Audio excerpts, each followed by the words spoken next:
Jake Morrison wiped the sweat from his forehead as he knelt in the red sand of Kepler 442b. The twin suns hung high in the orange sky, making the air shimmer with heat. He had been digging at this spot for 3 days now, following strange readings on his scanner. The machine kept beeping whenever he pointed it at this particular dune. The colony had been here for 2 years. They called it New Eden, though Jake thought the name was too hopeful for a world covered in endless sand and rocks. The planet was supposed to be empty. 3 years of surveys had found no signs of life, no ruins, nothing but dirt and stone. That made his discovery even more puzzling. His shovel hit something hard. The sound was different from hitting a rock. This was metal, smooth and clean.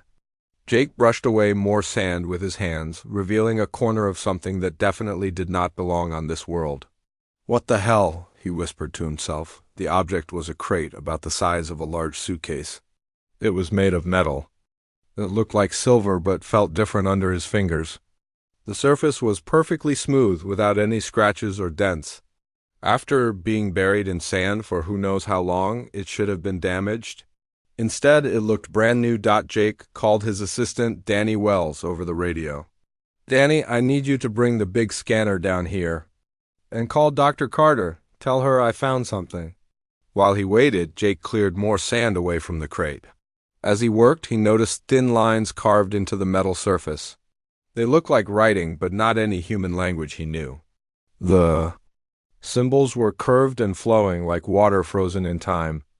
Danny arrived first, carrying the heavy scanner on his back. He was young, maybe 25, with bright eyes that always seemed excited about everything. "What did you find, Jake?" "See for yourself?" Danny's eyes went wide when he saw the crate. "Is that alien writing?" "Looks like it." They set up the scanner and began taking readings. The machine hummed and clicked as it worked. The screen showed the crate's shape clearly, but the readings were strange. The metal seemed to be some kind of alloy that their computer did not recognize. "Jake, look at this," Danny said, pointing at the screen. "The scanner is picking up some kind of energy signature from inside the crate." Jake frowned. "What kind of energy?" "I don't know. It's very weak, but it's definitely there." Dr. Lisa Carter arrived with 2 security guards. She was a tall woman with gray hair and sharp eyes that missed nothing. As the colony's chief scientist, she had seen a lot of strange things in her career, but Jake could tell this was different. "My God," she said when she saw the crate. "How long has this been here?" "Hard to say," Jake replied. "Could be hundreds of years, maybe thousands." Lisa knelt beside the crate and examined the symbols. "These markings. They're not in any database I know. This is definitely not human technology." One of the security guards, Ryan Brooks, stepped closer. He was a big man with careful eyes and a hand that never moved far from his weapon. "Should we be worried about this thing?" "What if it's dangerous?" "Everything's dangerous until proven otherwise," Lisa said. "We need to document everything before we move it." Jake pulled out his camera and began taking pictures of the symbols. As he worked, something strange happened. The symbols began to glow with a soft blue light. It was very faint at first, so faint that Jake thought he might be imagining it. "Are you seeing this?" he asked the others. "The symbols are glowing," Danny said, his voice filled with wonder. The glow grew stronger as Jake continued photographing. It was as if the camera's flash was somehow charging the symbols. Lisa immediately pulled out her own scanner and began taking readings. "The energy signature is getting stronger," she said. "Whatever's inside this crate, it's responding to our presence." Jake reached out to touch one of the glowing symbols. The moment his finger made contact with the metal surface, everything changed. A voice spoke from inside the crate. It was weak and distant, but clearly human. The voice was male, tired, and filled with desperate urgency. "Please, don't open." Jake jerked his hand back as if the metal had burned him. The 4 humans stared at the crate in shocked silence. The voice had spoken in perfect English with an American accent. "Did that thing just talk?" Ryan asked, his hand moving to his weapon. "Someone's inside," Danny whispered. The voice spoke again, a little stronger this time. "Please, I'm begging you. Don't open this crate." Lisa was already scanning the crate again. There's definitely something alive in there. The biosignatures are weak but present. Jake's mind raced. How could there be a human inside an alien crate buried on a world that was supposed to be uninhabited? It made no sense. "Hello?" Jake called out. "Can you hear us? Who are you?" There was a long pause. Then the voice answered, filled with pain and exhaustion. "My name is Alex Turner. I was captain of the Earth Colonial Survey ship New Horizon." The name hit Jake like a physical blow. He knew that ship. Every xenorchaeologist knew about the New Horizon.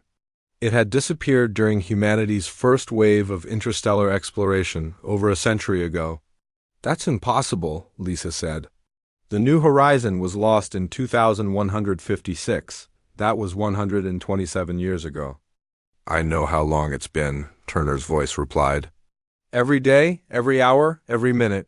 I've been counting." Ryan stepped forward. "If you're really Captain Turner, then you need medical attention. We can get you out of there." "No!"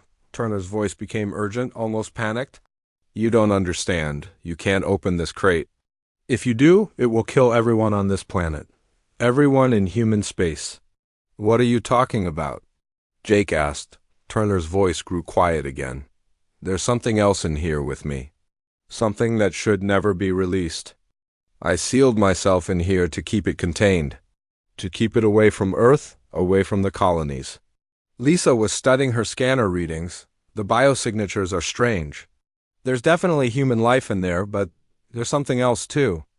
Something I can't identify." "Please," Turner begged. "I know this is hard to understand. I know you want to help me. But the best thing you can do is walk away. Bury this crate deeper. Make sure no one ever finds it." Jake looked at the others. Ryan's face was grim. Danny looked confused and scared. Lisa was frowning at her scanner, trying to make sense of the readings. "We can't just walk away," Jake said. "If you're really Captain Turner, if you've been trapped in there for over a century, we have to help you." "You don't understand," Turner replied. "The thing in here with me, it's not dead, it's waiting. It's been waiting all these years for someone to open this crate. If you do, it will be free. And once it's free, it will spread across the galaxy like a plague." The symbols on the crate were glowing brighter now, pulsing in rhythm with Turner's voice. Jake noticed that the glow seemed to be affecting the others. Danny was staring at the crate with an expression of fascination. Even Ryan seemed drawn to it. "We need to get back to the colony," Lisa said suddenly. "We need to study this properly with better equipment." Jake nodded, but he couldn't take his eyes off the crate. Something about it was beautiful, almost hypnotic. The symbols seemed to be moving, shifting, and changing even as he watched. "Don't leave me," Turner's voice pleaded as they began to pack up their equipment. "Don't let anyone else come here." "Promise me, we'll be back," Jake said. "We're going to figure out how to help you." "You can't help me," Turner replied. "I'm already dead. I died a long time ago. I'm just a ghost holding back the darkness." As they walked back toward their vehicle, Jake could still hear Turner's voice calling after them, growing fainter with distance, but never quite disappearing. "Please don't open the crate. Please." The research facility at New Eden Colony buzzed with activity. Jake Morrison sat in front of the mysterious crate, which now rested on a metal table in the center of the main lab. Dr. Lisa Carter had surrounded it with every scanner and sensor. The colony possessed? The symbols on the crate still glowed softly, pulsing like a slow heartbeat. 3 hours had passed since they brought the crate back from the dig site. In that time, Captain Alex Turner's voice had grown stronger and clearer.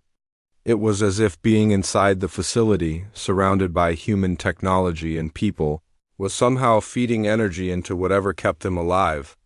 "The scans are impossible," Lisa said, staring at her computer screen. "According to our equipment, there's a human life form inside that crate. Heart rate, brain activity, even breathing patterns. But the readings are all wrong." Jake leaned over her shoulder to look at the data. "Wrong how?" "The heart rate is too slow, maybe 10 beats per minute. The brain activity is off the charts in some areas and completely dead in others. And look at this." She pointed to another reading. "The body temperature is barely above freezing." Ryan Brooks stood near the door with 2 other security guards. Colony Administrator Helen Parker had ordered extra security after they reported the discovery. She was on her way down from the administrative level, and Ryan looked nervous about her arrival. "Captain Turner," Jake called out to the crate. "Can you tell us more about what happened to your ship?" Turner's voice came through clearly now, though it still sounded tired and strained. "We were exploring this sector looking for suitable worlds for colonization. We found something else instead. An ancient structure on the fourth planet of this system." Danny Wells was recording everything, his hands shaking slightly as he operated the equipment. "What kind of structure?" "It looked like a temple, but it was older than anything we had ever seen. The materials were unknown. The architecture was impossible. I was an archaeologist wanted to study it. Dr. Patricia Moss, she was so excited." Turner's voice became sad. "I should have stopped her." Lisa looked up from her readings. What did she find? An entity. Something that had been sleeping for millions of years. We woke it up. The room fell silent except for the humming of the scanning equipment. Jake felt a chill run down his spine despite the warm temperature of the lab. "What kind of entity?" he asked. Turner was quiet for a long moment. When he spoke again, his voice was filled with horror. "It wasn't alive in any way we understand. It was pure consciousness, pure thought. It could enter minds, take control of them. It fed on awareness itself." "That's impossible," Lisa said. "Consciousness can't exist without a physical brain." "Tell that to the thing that took over half my crew in the first hour." Jake noticed that Danny had stopped recording and was staring at the crate with a strange expression. "Danny, are you okay?" The young man blinked and shook his head. "Sorry, I was just thinking about what Captain Turner is saying." "It's fascinating." "Fascinating and terrifying are not the same thing," Ryan said from his position by the door. Turner continued his story. The entity jumped from person to person. Once it was inside someone's mind, they became its puppet. They looked normal, talked normal, but they weren't human anymore. They were extensions of its will. "How did you escape?" Jake asked. "I didn't." "Not really. The entity got into my mind too, but our ship's doctor had been working on experimental containment technology. Psychic barriers, she called them. Theoretical stuff that was supposed to protect against hostile telepathic species." Lisa frowned. "I've never heard of such technology. It was classified. Top secret." Dr. Rachel Kim was brilliant, but her work was considered too dangerous by Earth Command. They only let her continue because we were so far from home. The door to the lab opened and Administrator Helen Parker walked in. She was a stern woman in her 50s with short black hair and cold blue eyes. Behind her came Dr. Marcus Stone, the colony's psychologist, and Chief Engineer Bill Hayes. "Show me," Helen said without any greeting. Jake gestured to the crate. "Administrator Parker, meet Captain Alex Turner of the Earth Colonial Survey ship New Horizon." "Impossible," Helen said. "That ship was lost over a century ago." "Hello, Administrator," Turner's voice came from the crate. "I wish we were meeting under better circumstances." Helen's face went pale. She stepped closer to the crate, studying the glowing symbols. "If you're really Captain Turner, prove it. Tell me something only he would know." The New Horizon was commissioned in 2154 under the Stellar Exploration Initiative. Our mission was to survey 12 star systems in the Kepler sector. We carried a crew of 47. Our ship's AI was named Darwin. We had experimental technology aboard, including Dr. Kim's psychic containment systems and prototype terraforming equipment. Helen looked at Dr. Stone, who nodded. "That information matches our historical records. How are you still alive?"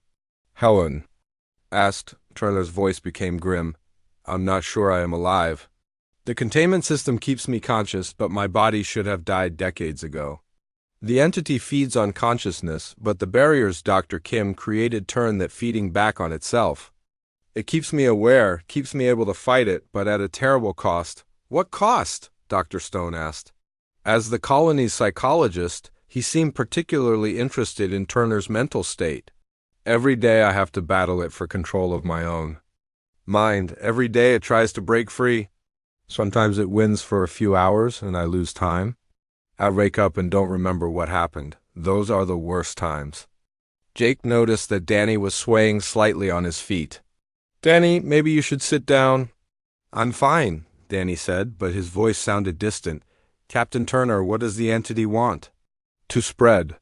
To consume every conscious mind in the galaxy. It's ancient, older than human civilization. It has destroyed entire species before. Lisa was studying her scanners again. The energy readings are fluctuating. Whatever's in there, it's becoming more active. Helen stepped closer to the crate. Captain Turner, we have advanced medical technology now. Things that didn't exist. In your time. We might be able to separate you from this entity and heal you. No! Turner's voice became urgent. You don't understand. The containment system isn't just keeping me alive. It's keeping the entity trapped. If you open this crate, if you damage the containment field, it will be free. But surely our technology has advanced enough to handle one alien entity. Helen said. Jake saw something in her eyes that worried him. She was looking at the crate the way Danny had been looking at it, with fascination instead of fear. Administrator, Jake said carefully, maybe we should listen to Captain Turner. He's been fighting this thing for over a century. He knows what he's talking about. Helen turned to him with a sharp look. Mr. Morrison, this could be the discovery of the century. An ancient alien intelligence, alive and communicating. Think of what we could learn from it. Think of what it could learn. From us, Turner said. The entity doesn't just consume consciousness. It absorbs knowledge, memories, abilities. Every mind it touches makes it stronger. Dr. Stone stepped forward. Captain Turner, from a psychological standpoint, what you're describing sounds like severe paranoid delusions. It's possible that prolonged isolation has affected your mental state. I'm not delusional, Turner replied. I'm the only thing standing between humanity and extinction. Bill Hayes, the engineer, had been quietly studying the crate. The containment technology is fascinating. I've never seen anything like it. The power source seems to be some kind of quantum field generator. Don't try to reverse engineer it, Turner warned. Dr. Kim spent months perfecting the design. One wrong adjustment and the whole system could fail. Jake was watching Danny, who seemed to be having trouble focusing. The young man kept staring at the crate with an odd smile on his face. Danny, I think you should step outside for some fresh air, Jake said. Why? Danny asked. This is the most important discovery in human history. We should be studying it, not hiding from it. Because Captain Turner is right to be cautious, Jake replied. We don't know what we're dealing with. Helen was examining the symbols on the crate more closely. These markings are beautiful. They seem almost alive. They are alive in a way, Turner said. They're part of the containment system. They respond to consciousness, to thought patterns. The more minds that focus on them, the stronger they become. Lisa looked up from her equipment with alarm. The energy readings are spiking. Whatever's happening, it's accelerating. Jake felt something strange in his own mind. A whisper, almost too quiet to hear.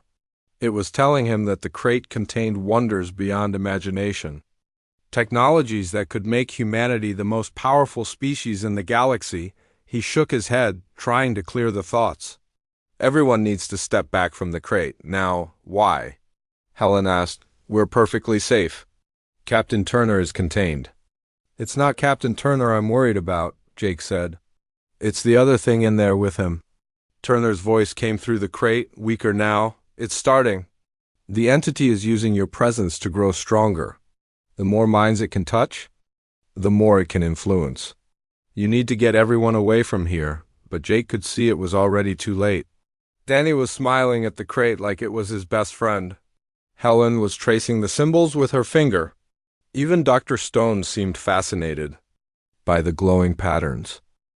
Jake Morrison grabbed Helen Parker's wrist just as her fingers touched the crate's latches. Administrator, stop. You're not thinking clearly.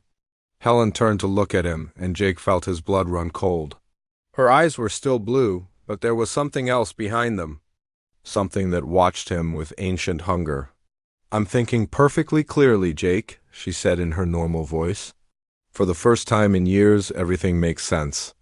Ryan Brooks stepped forward with his weapon drawn. "Ma'am, I need you to step away from the crate." Helen laughed, a sound that was somehow both her own laugh and something else entirely. "Chief Brooks, put your weapon down." "That's an order. I can't do that, ma'am." The symbols on the crate pulsed brighter, and Captain Turner's voice came through weak and strained. "The containment field is weakening. Every moment you spend near the crate makes it stronger." Dr. Stone moved closer to Helen. "Administrator, as the colony psychologist, I need to evaluate your mental state. You're exhibiting signs of external influence." "External influence?" Helen smiled. "Dr. Stone, I've never felt more like myself. I can see clearly now. This entity isn't our enemy, it's our teacher."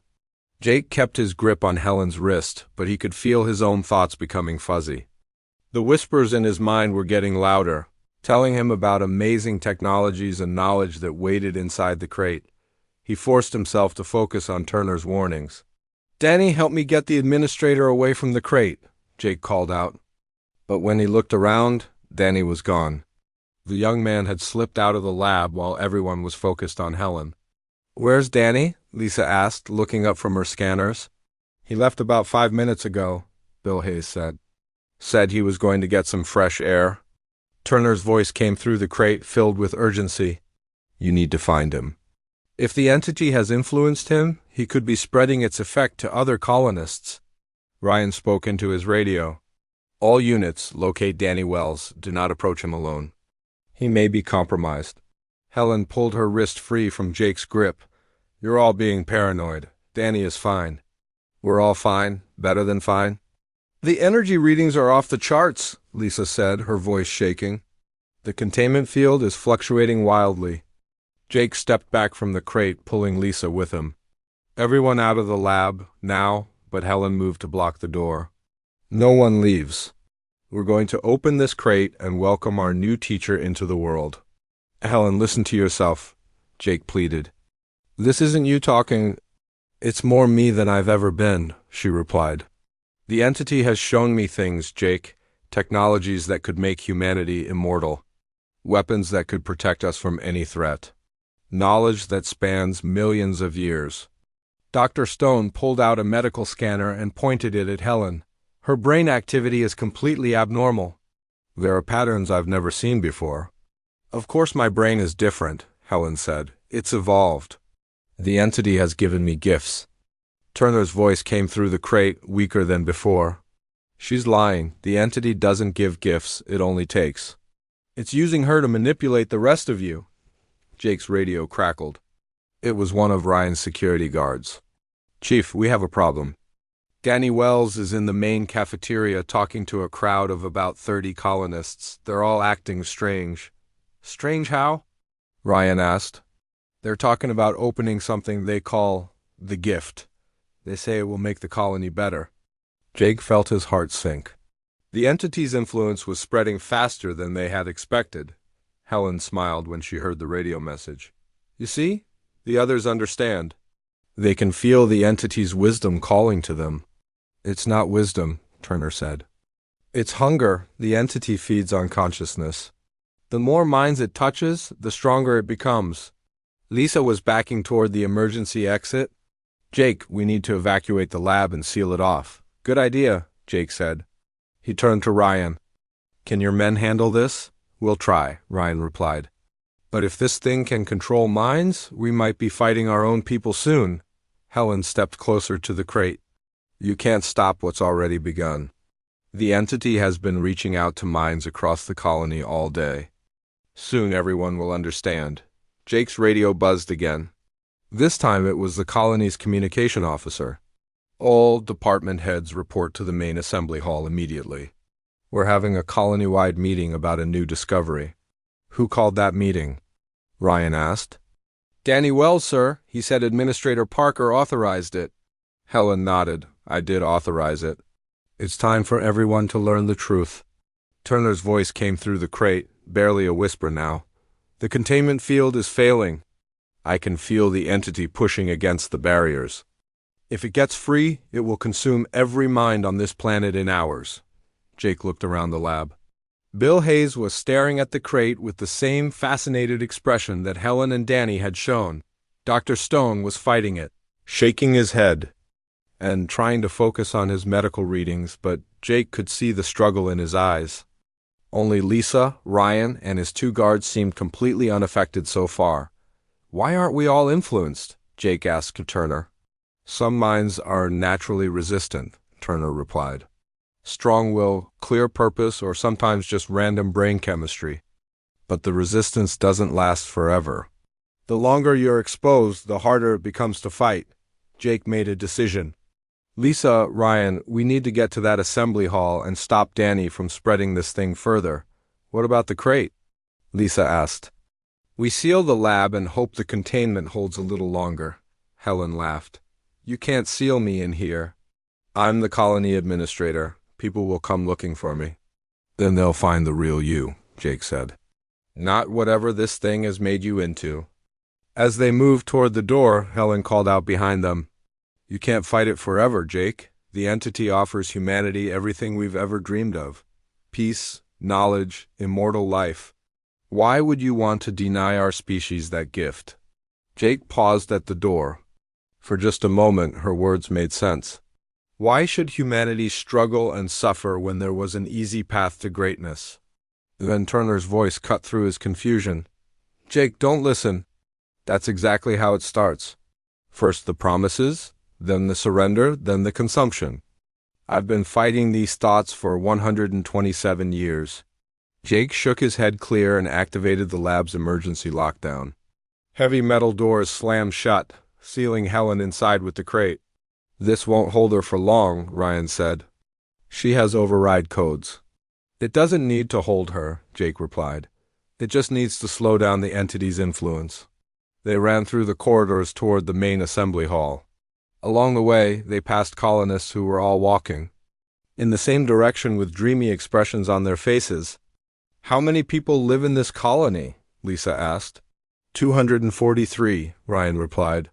"If Danny has 30 people in the cafeteria and there are more heading to the assembly hall, this thing might already have control of half the colony." Jake's radio crackled with Helen's voice. She had used her override codes to unlock the lab. "Jake, you're making a mistake. Come back and let me show you what the entity has shown me." He turned off his radio. They reached the assembly hall and saw the problem immediately. Nearly 100 colonists were crowded into the space, all listening to Danny Wells speak from the stage. His voice carried clearly through the hall. "Friends, we have been given a gift," Danny was saying. "An ancient teacher has come to guide us to a better future. All we have to do is open our minds and accept its wisdom." The crowd murmured agreement. Jake recognized faces of people he had worked with for 2 years. Scientists, engineers, farmers, teachers, all of them wearing the same expression of fascination. "The teacher is waiting in the research lab," Danny continued. "It wants to meet each of us personally, to share its knowledge with our minds directly." Jake noticed that some colonists were still arriving, drawn by some invisible call. Soon the entire colony would be gathered in one place. "We need to stop this now," he whispered to the others. "How?" Lisa asked. "We can't fight 100 people." Turner's voice came through Jake's radio, which he had forgotten to turn off. The signal was weak but clear. "The entity is preparing for its final push. Once it has enough minds under its control, it will break free of the containment completely." Jake looked at the crowd of his friends and colleagues, all of them waiting to surrender their humanity to an ancient horror. "Then we better think of something fast," he said. On the stage, Danny smiled and raised his arms. "Who wants to be the first to meet our new teacher?" Every hand in the room went up. Jake Morrison pressed himself against the wall outside the assembly hall, his heart pounding. Through the doorway, he could see nearly the entire colony raising their hands, eager to meet the entity. Danny Wells stood on the stage like a prophet, his eyes glowing with the same blue light as the symbols on the crate. "We need to contact the Defiant," Jake whispered to Lisa and Ryan. "If that ship is still 3 days out, we need to warn them about what's happening here." Lisa nodded and pulled out her long-range communicator. I'll try to reach them, but the entity might be monitoring our communications. Ryan checked his weapon and counted his remaining security guards. Only 2 men had stayed with him. The rest had either joined the crowd in the assembly hall or disappeared into the colony. "Chief," one of the guards whispered, "what's our play here?" "We can't fight the whole colony." "We don't fight them," Ryan replied. "They're still our people. The entity is controlling them, but they're not gone." Jake's radio crackled with Captain Turner's voice, weak but urgent. "Jake, can you hear me? The containment field is at 15%. I don't have much time left." Jake turned his radio volume down and spoke quietly. "We're here, Captain. What do we do?" "The entity has been showing me things, memories of its past conquests. It's done this before on dozens of worlds. It takes control slowly, then uses the population to spread to other planets. How do we stop it?" Turner was quiet for a moment. "There might be a way, but you're not going to like it." In the assembly hall, Danny was organizing the crowd into groups. "The first 20 will come with me to the research lab. The teacher is eager to meet you personally." Jake watched as 20 colonists stepped forward, including Dr. Stone and Bill Hayes. They moved like sleepwalkers, their faces blank but peaceful. Lisa had managed to establish contact with the approaching ship. "This is Dr. Carter calling the Earth ship Defiant. We have an emergency situation at New Eden Colony." A woman's voice came through the static. "This is Captain Maria Santos of the Defiant." "Dr. Carter, what's your situation?" "We've discovered an alien entity with mind control abilities. It's taken over most of our colony. Do not approach this planet under any circumstances." There was a pause. "Dr. Carter, can you repeat that?" "Did you say mind control?" "Affirmative. The entity can influence human thoughts and behavior. It's extremely dangerous." Jake saw the first group of colonists leaving the assembly hall, led by Danny. They were heading toward the research lab where the crate waited. "Captain Turner," Jake whispered into his radio, "the first group is coming to you." "What's going to happen when they reach the lab?" "The entity will use them to open the crate," Turner replied. "Once the containment field fails completely, it will be free to possess anyone it chooses." "Multiple people at once," Ryan made a decision. "We're going to intercept that group before they reach the lab." "How?" Lisa asked. "Emergency lockdown?" "I can seal the corridors between here and the research level." Jake nodded. "Do it." Ryan activated his emergency command codes. Throughout the colony, heavy blast doors slammed shut, dividing the complex into isolated sections. The group led by Danny found themselves trapped in a corridor, unable to reach the research lab, but Jake could hear Danny's voice echoing through the ventilation system. "The teacher is waiting for us. We must find another way." "Captain Santos." Voice came through Lisa's communicator. "Dr. Carter, we're detecting some kind of energy surge from your planet. What exactly are you dealing with down there?" "An entity that's been trapped for over a century," Lisa replied. "It's ancient, possibly millions of years old. It feeds on consciousness and can control minds." "That's impossible." "I thought so too until I saw it happen." Turner's voice came through Jake's radio. "The entity is getting desperate. It can sense the approaching ship. It knows it's running out of time." "What does that mean for us?" Jake asked. "It's going to try something drastic. It's been conserving its strength, working slowly and carefully, but now it's going to use everything it has." If responding to Turner's words, the lights throughout the colony began to flicker. The emergency lockdown doors started opening and closing randomly. Jake could hear the colonists cheering from different parts of the complex. "The entity is overriding our systems," Ryan said. "It's using the colonists' knowledge of the colonies." Computer network. Helen Parker's voice came over the colony-wide communication system. "Attention all colonists. Report to the research lab immediately. Our teacher is ready to meet everyone at once." "That's not good," Turner said. "If the entity tries to possess everyone simultaneously, the shock could kill most of them. Human minds aren't designed to be shared." Jake felt something change in his own thoughts. The whispers were back, louder than before. They told him that resistance was pointless. The entity offered peace, knowledge, and purpose. Why was he fighting something that could make humanity better? He shook his head violently. It's getting stronger. I can feel it trying to get into my mind. Lisa was struggling too. The promises it makes, they sound so reasonable. That's how it works, Turner explained. It doesn't force its way in. It makes you want to let it in. Ryan's remaining guards were swaying on their feet. Chief, something's wrong. I can hear voices in my head. Focus.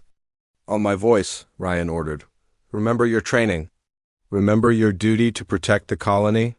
But Jake could see it was a losing battle. Even Ryan was starting to look confused and uncertain. Captain Santos' voice crackled through the communicator. Dr. Carter, we're picking up massive energy readings from your location. Whatever's happening down there, it's affecting space around your planet. The entity is preparing to break free, Turner said. When it does, it will reach out to your ship. Captain Santos and her crew will be the next victims. Jake made a desperate decision. Captain Santos, you need to leave this system immediately. Don't come any closer to this planet. Dr. Carter, we can't abandon you. You have to. If this thing gets control of your ship, it will spread to other colonies, other worlds. There was a long pause. Dr. Carter, we're not leaving you behind. We're coming to help. Turner's voice became urgent. Jake, there's something else. The entity has been showing me its memories, its plans. This colony isn't random. The entity influenced human exploration patterns. It made sure this planet would be colonized. What do you mean? The reports that led to this colony being established. The surveys that declared this world safe. They were all influenced by the entity's psychic reach. It's been planning this. For decades, Jake felt his blood run cold. You're saying it wanted us to find it? It wanted humans to establish a major colony here. This planet sits at the junction of several hyperspace routes. Once the entity controls the colonists, it can use their ships to spread to dozens of other worlds within weeks. Lisa looked up from her communicator with horror. The Defiant isn't the only ship coming here. I just received confirmation that 3 more colony ships are en route to this system. Nearly 2,000 people total. The entity knows, Turner sighed. It's been counting on this moment. Once it has control of this colony, it will signal the other ships to land. Then it will have enough minds to spread across the entire galaxy. The sound of footsteps echoed through the corridors. Jake could see colonists moving through the complex, all heading toward the research lab. The emergency lockdown had failed. Completely. We're out of time, Ryan said. In 10 minutes, everyone in this colony is going to be in that lab with the crate. Turner's voice came through the radio one last time, weaker than ever. Jake, there's only one way to stop this. Someone needs to destroy the containment field from the inside. What does that mean? Someone needs to enter the containment field with me and the entity? The psychic feedback will destroy all 3 consciousnesses involved, but it will also destroy the entity permanently. Jake understood. It was a suicide mission. There has to be another way, Lisa said. There isn't, Turner replied. I've been thinking about this for over a century. It's the only solution. Jake looked at his friends.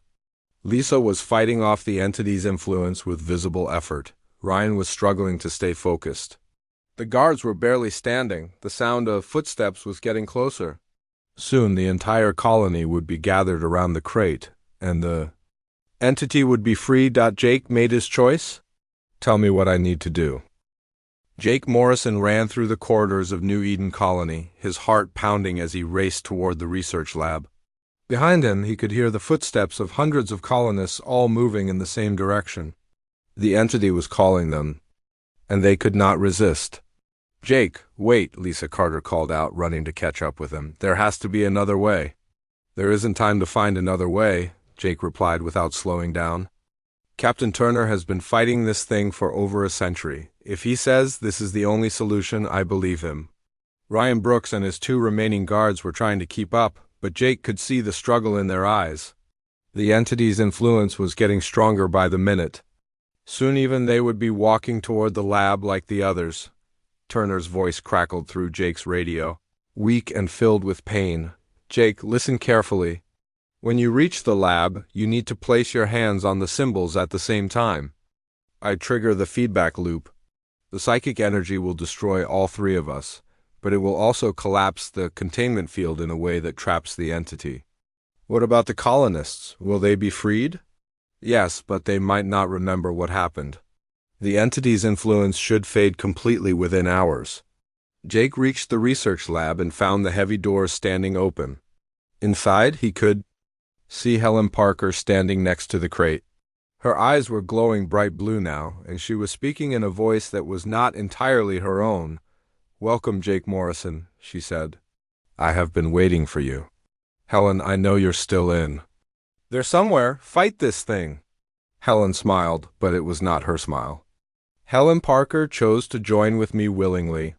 She saw the gifts I could offer humanity. Immortality, perfect knowledge, freedom from suffering, and in return, you take away their free will. Free will is an illusion. I offer purpose, direction, unity. Jake stepped closer to the crate. The symbols were pulsing rapidly now, and he could feel the entity's presence pressing against his mind. It showed him visions of what humanity could become under its guidance, cities of crystal and light, humans who lived forever and never knew pain or fear. "It's beautiful, isn't it?" Helen said, "This is what awaits your species." "Captain Turner," Jake whispered into his radio, "are you ready?" "I've been ready for 127 years," Turner replied. But before Jake could place his hands on the crate, the lab doors burst open. Danny Wells entered, leading a crowd of colonists. There were at least 50 people packed into the lab, all staring at the crate with empty, fascinated eyes. "Too late," Helen said. "My children are here. Soon they will open the crate properly, and I will be free to spread across the stars." Jake saw Dr. Stone among the crowd, along with Bill Hayes and dozens of other people he had worked with for 2 years. They moved forward as one, reaching for the crate's latches. "Turner, now!" Jake shouted. "Wait," Turner's voice came through the radio. "Jake, there's something I didn't tell you. The feedback loop requires a living consciousness to trigger it. I've been dead for decades. My mind is just an echo maintained by the containment field." Jake felt his heart sink. "Then how do we stop it?" "You need to enter the field while I'm still conscious enough to guide you. But Jake, you need to know something else. The entity isn't just in the crate with me. It's been spreading its consciousness through the symbols. Every person who has looked at them, touched them, or heard my voice has a piece of it in their mind."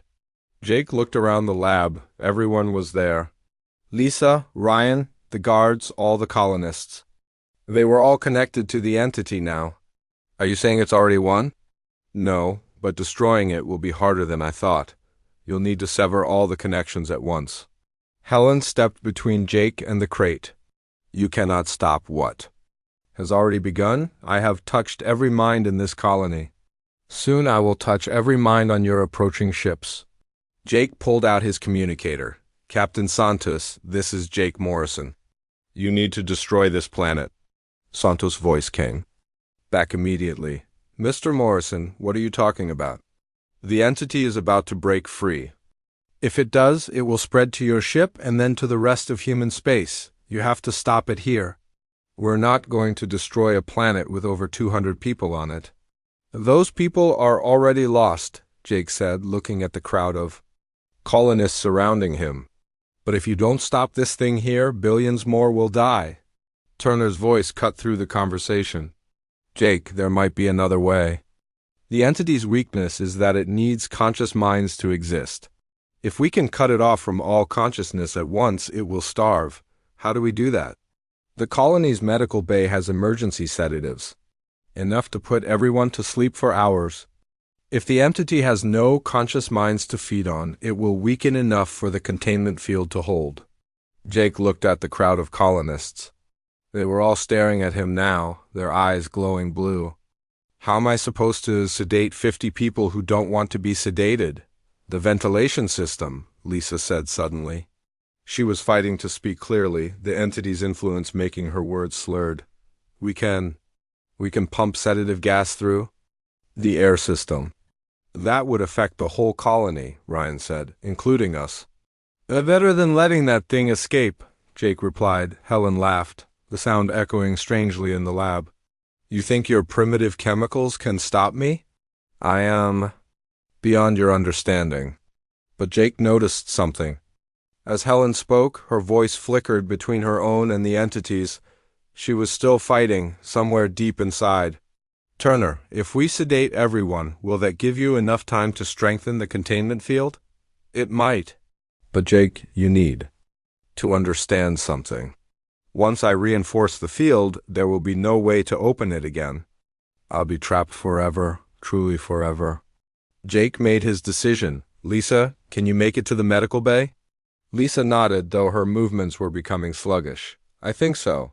But the gas will take at least 10 minutes to spread through the whole colony. Then we better hurry. Jake grabbed Lisa's hand and pulled her toward the door, but the colonists moved to block their path. They didn't speak or threaten. They just stood there, creating a wall of human bodies. You will not leave, Helen said. You will stay and witness the birth of a new age for humanity. Jake looked at Ryan, who was swaying on his feet but still holding his weapon. Chief, can you clear us a path? I don't want to hurt them, Ryan said. They're our people. They're not our people anymore, Jake said sadly. Not right now, Ryan nodded and fired his weapon on stun setting. 3 colonists collapsed, creating a gap in the human wall. Jake and Lisa ran through before the others could close the opening. They sprinted through the corridors toward the medical bay. Behind them, Jake could hear the entire colony beginning to move. Hundreds of footsteps echoing through the complex, all heading in their direction. The entity knows what we're trying to do, Lisa gasped as they ran. It's sending everyone after us. They reached the medical bay and Lisa immediately began mixing sedative compounds while Jake barricaded the door. How long do you need? He asked. 5 minutes to prepare the gas, then another 10 for it to spread through the ventilation system. Jake's radio crackled. Jake, this is Turner.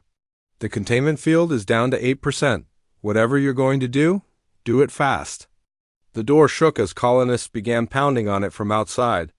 Jake could hear Helen's voice calling to him. Jake, open the door. Let me show you wonders beyond imagination.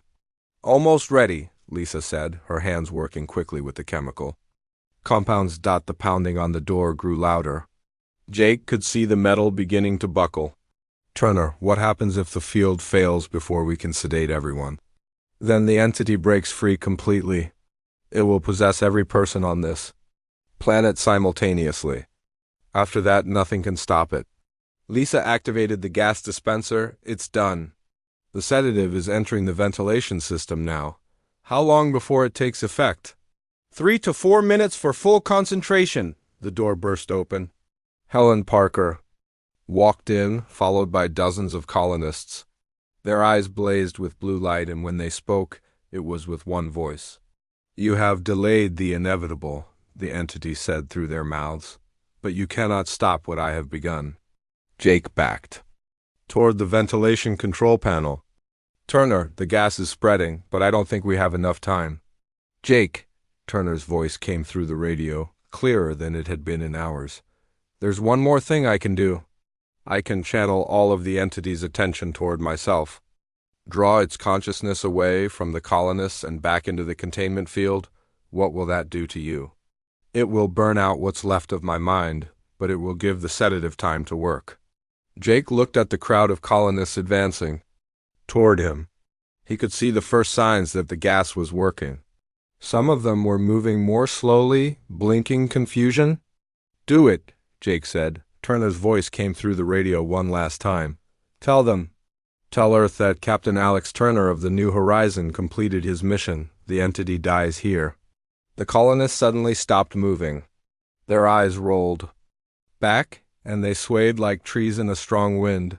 The blue light flickered and went out, then, one by one, they collapsed as the sedative took full effect. Helen was the last to fall.